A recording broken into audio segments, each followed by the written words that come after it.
பைபிளில் நிறைய கதைகள் இருக்கு, அதை படிக்காதவங்க படிச்சு பாருங்க. அதில் குறிப்பாக உன்னை பற்றி சொல்லணும்னா, ஒரு இளைஞனுக்கு எதிராக தன்னோட சொந்த சகோதரர்களே பொறாமைப்பட்டு அவனை பாழும் கிணத்தில் தள்ளிவிட்டு அதுக்கப்புறம் அவர் எப்படி மீண்டு வந்து அந்த நாட்டுக்கே அரசனாகி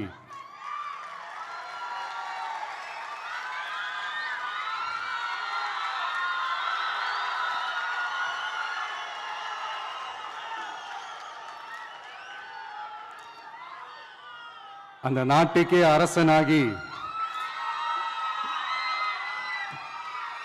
தனக்கு துரோகம் செஞ்ச தன்னுடைய சகோதரர்கள் மட்டுமல்ல, அந்த நாட்டையே எப்படி காப்பாத்தினாருன்னு சொல்லி இந்த மாதிரி நிறைய இன்ட்ரெஸ்டிங்கான கதைகள்லாம் பைபிளில் இருக்கு. படிக்காதவங்க படிச்சு பாருங்க. அந்த குறிப்பிட்ட கதை யாரை பத்தின கதைன்னு நான் சொல்லி தெரிய வேண்டிய அவசியம் இல்லைன்னு நினைக்கிறேன்.